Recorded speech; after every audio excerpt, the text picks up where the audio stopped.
pensador que vino para quedarse. También un profesor es removido de su cargo por atreverse a dar lecciones sobre Kant.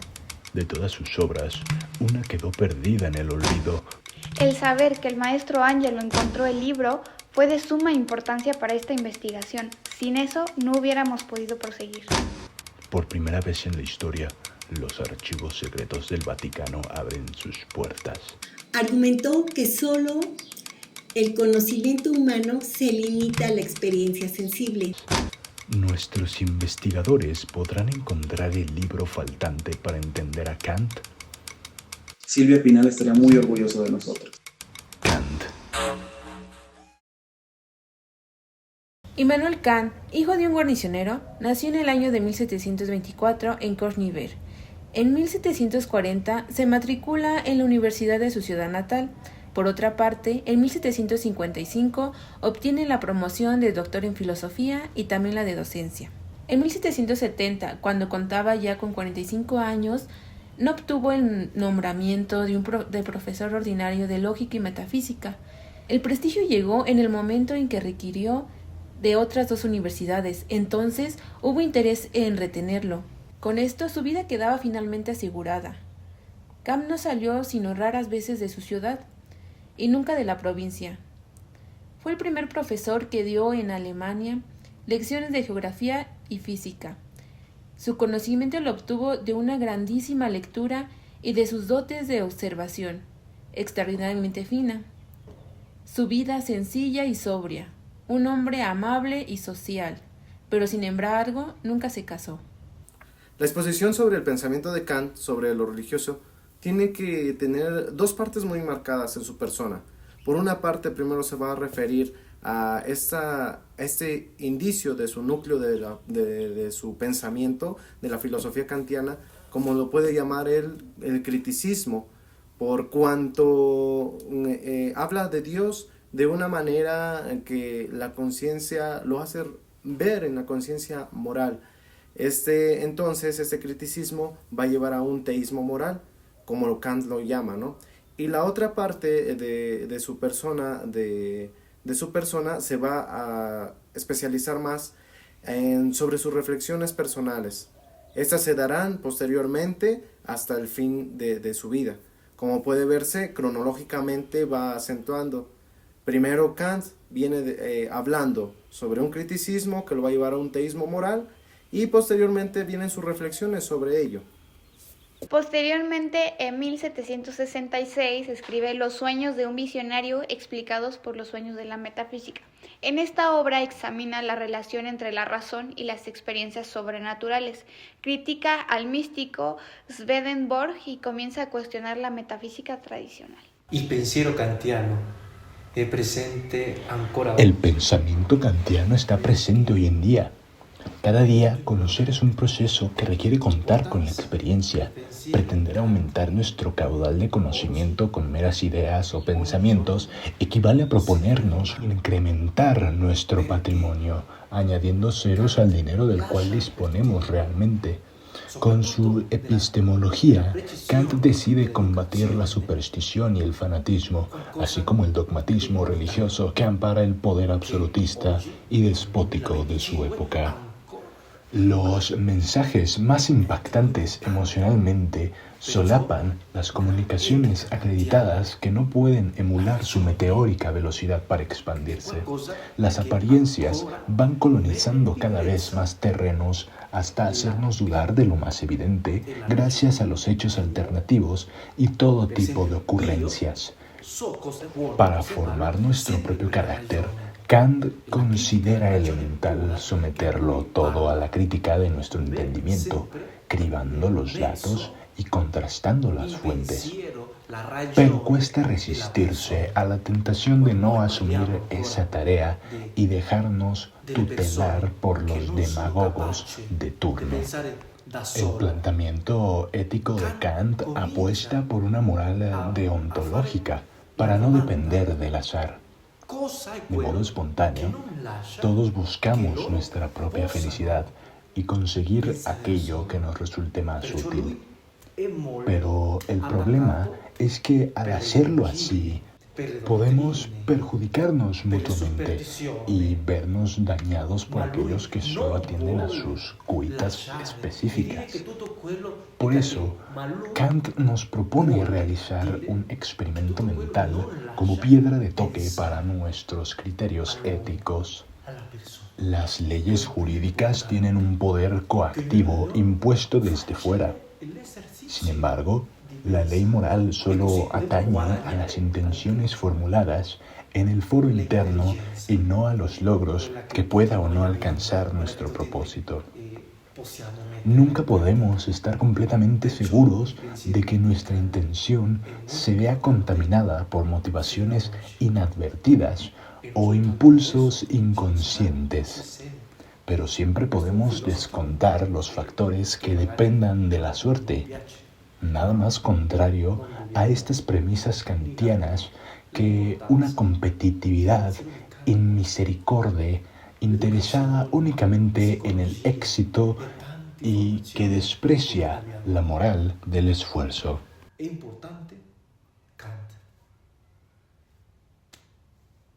Vivió en plena Ilustración, una época caracterizada por la exaltación de la razón y la ciencia. Sus obras buscan responder cómo es posible el conocimiento y cuál es el papel del ser humano en la moral y la estética. Es altamente relevante en la historia de la filosofía moderna, en muchos aspectos, tanto éticos, nociológicos, metafísicos. De este modo también nos adentramos en su propia filosofía de la religión. Incluso a Kant se le puede notar o se le puede decir como un fundador de la misma, y así lo menciona o lo dice en su libro de la religión en los límites de la mera razón, y que ciertamente fue atribuida a algunos seguidores suyos que eran quienes la fueron conformando. En este caso, Kant se puede decir que ha marcado un estilo de filosofía de la religión con repercusiones diversas en bastantes filósofos posteriores. Kant es todo un rompeaguas en este aspecto, porque justamente ataca completamente la razón, dándonos a entender, o mejor dicho, exponiéndonos que la razón tiene sus límites, que todo lo entendemos en cuanto lo comprendemos. Hay cosas que simplemente no vamos a entender ni siquiera. ¿Por qué? Porque no las podemos comprender. Y aunque existan, tal vez nunca las podamos abstraer de una manera dicha, ¿no? También pone mucho en duda la metafísica, ya que cuestiona todo respecto a la metafísica y él entiende muy bien que son aspectos que no se pueden sostener o mejor dicho, preguntas que no tienen una respuesta porque como tal no las podemos comprender. Ese es el gran detalle de Kant y yo creo que es ahí donde se malinterpreta mucho, que no lo niega, más bien no podemos comprenderlo. Nuestra razón no puede llegar hasta allá. Claramente, la metafísica no es una ciencia que se pueda estudiar, y lo pone muy, muy claro, no son como las matemáticas o la física. Para algunos son presencias demoníacas. Libera en este instante todo tipo de opresión. Para otros, esquizofrenia. Desarrolló un desorden de personalidad. Y para el resto, simple actuación. Llega la serie original de History para toda Latinoamérica, que decodifica uno a uno todos los milagros. Milagros decodificados. Porque es hora de que la fe y la ciencia se pongan de acuerdo.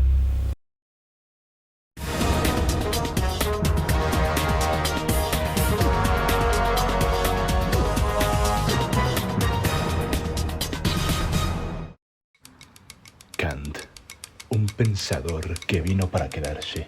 También un profesor es removido de su cargo por atreverse a dar lecciones sobre Kant. Por primera vez en la historia, los archivos secretos del Vaticano abren sus puertas. El saber que el maestro Ángelo encontró el libro fue de suma importancia para esta investigación. Sin eso no hubiéramos podido proseguir. ¿Nuestros investigadores podrán encontrar el libro faltante para entender a Kant? Kant.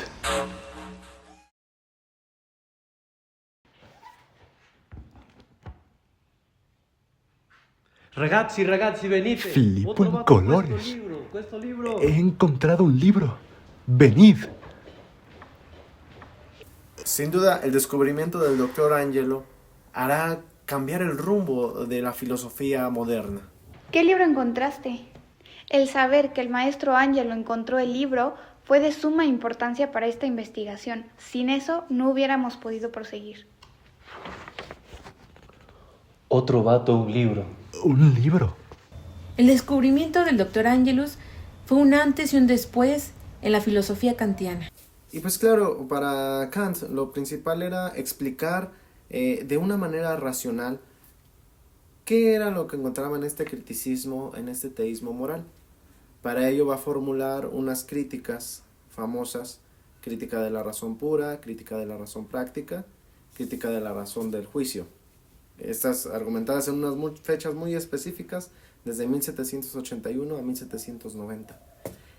Kant, en la búsqueda de la fundamentación racional para lo religioso y sobre todo para la existencia de Dios, sigue un principio en una línea de una tradición filosófica tradicional que viene desde Leibniz, que es leibniziana wolfiana. Incluso en el periodo de la madurez crítica optará específicamente por aquello que es este teísmo frente al deísmo, que se ha entendido con una contraposición como una superación de la noción meramente abstracta. Por tanto, me parece que Kant va a ir más allá, no solamente de lo que se puede sentir, de lo que se puede palpar, sino de lo que se puede comprobar. Él va a buscar a esta existencia del ser con mayúsculas dentro de todas las posibilidades que pueda haber dentro de la razón humana de las personas. Es notorio o es evidente que dicen poéticamente, ¿no?, que Kant habla de esta manera porque él vivió en un ambiente muy religioso, en un ambiente, creció en un ambiente muy pietista. De hecho era un pietista luterano, y eso a él le hace crecer con un cierto enojo, con una cierta frustración o una cierta hasta carencia de fe, porque ya estaba tan harto o ya estaba tan lleno de todo lo religioso, que él dijo: yo quiero comprobar que esto que me están diciendo desde muy infante en realidad sea posible. Yo no lo culpo, yo creo que al contrario, su introspección fue buena, y tal vez el escrito o lo que nos ha dado a raíz de estas críticas nos pueden a nosotros un poco hacer profundizar, pero también hasta cierto punto, como él mismo se pregunta, ¿no?, ¿qué es en realidad lo que podemos nosotros, qué es lo que sentimos, qué es lo que vemos, cómo lo podemos comprobar? A raíz de la publicación de su libro Crítica de la razón pura, en el año de 1781, la fama de Kant se extendió con rapidez. En 1793 se encuentran más de 200 escritos sobre filosofía kantiana. Casi se pone de moda. Según referencias de la época, los escritos de Kant se encontraban hasta en los tocadores de las damas, y hasta los peluqueros se daban tono mascullando, terminación kantiana. Por otra parte, se llegaban a prohibir las conferencias públicas sobre su doctrina. También un profesor es removido de su cargo por atreverse a dar lecciones sobre Kant. Pero a pesar de esto, Kant se impulsó. La obra cumbre de Kant es la Crítica de la razón pura, escrita en 1781, y la segunda edición salió en 1787. En esta se habla sobre la revolución copérnica en la filosofía, la distinción entre los fenómenos y el noúmeno, y la estructura es la estética trascendental, que básicamente es el espacio y el tiempo, son formas a priori de la sensibilidad, no características del mundo externo. Sigue la analítica trascendental, la cual explica cómo el entendimiento aplica categorías como la causalidad, la sustancia, etc., para organizar la experiencia.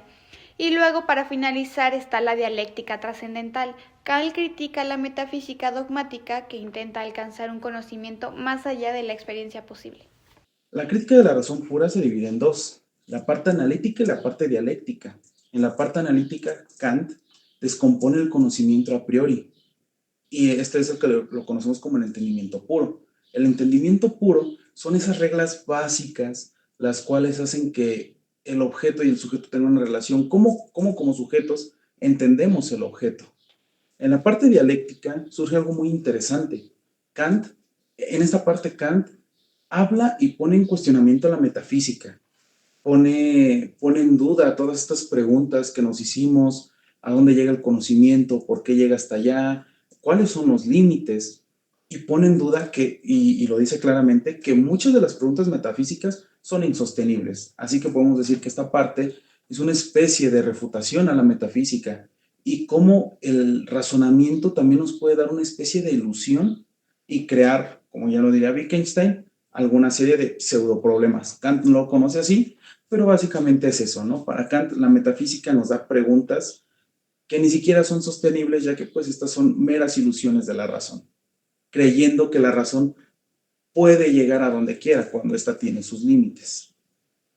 Argumentó que solo el conocimiento humano se limita a la experiencia sensible, que la mente humana organiza y estructura la experiencia a través de categorías y conceptos. Dijo que el nómeno en sí mismo es incognoscible. Una de sus obras más famosas fue, desde luego, La crítica de la razón pura, en donde habló del tiempo y espacio como formas a priori de la experiencia. Desarrolló una ética en la cual el imperativo categórico es el principio fundamental. Actúa solo según aquella máxima que podrías querer que se convirtiera en una ley universal. Kant, en su obra Crítica del Juicio, argumentó que la belleza se puede comprender a través de la razón y esto conlleva a una sensación de placer distinta al mero agrado físico. El legado de Kant es muy amplio y tocó diversas áreas. En los últimos años de su vida se retiró de la vida pública y se dedicó a escribir y revisar sus anteriores escritos. Falleció el 12 de febrero de 1804 de una enfermedad gastrointestinal crónica a los 79 años de edad y sus restos reposan en la Catedral de Königsberg. Kant, pensador polémico y extravagante. Cuando Santa María Producciones y The History Channel nos consiguieron o nos pudieron dar este paso para entrar a una de las bibliotecas más privadas del Vaticano, dijimos, tenemos que hacerlo sí o sí. Esto es el nombre del conocimiento. Silvia Pinal estaría muy orgulloso de nosotros. Pese a los grandes descubrimientos, seguimos con más dudas que respuestas.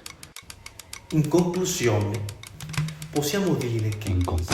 podemos decir que su filosofía, en palabras suyas, no se puede pensar dentro y fuera del mundo sin la razón. Dejar el mundo para la construcción de una verdadera historia y una filosofía. ¿Podremos algún día descubrir y decodificar su pensamiento totalmente? Sapere aude, atrévete a saber, lema que encarna el espíritu de la ilustración y por lo tanto la obra de Kant. ¿O seguirá siendo un enigma hasta el fin de nuestros días? Yo como sexóloga, pues puedo decir que su falta de vida sexual le llevó a tener este tipo de filosofía.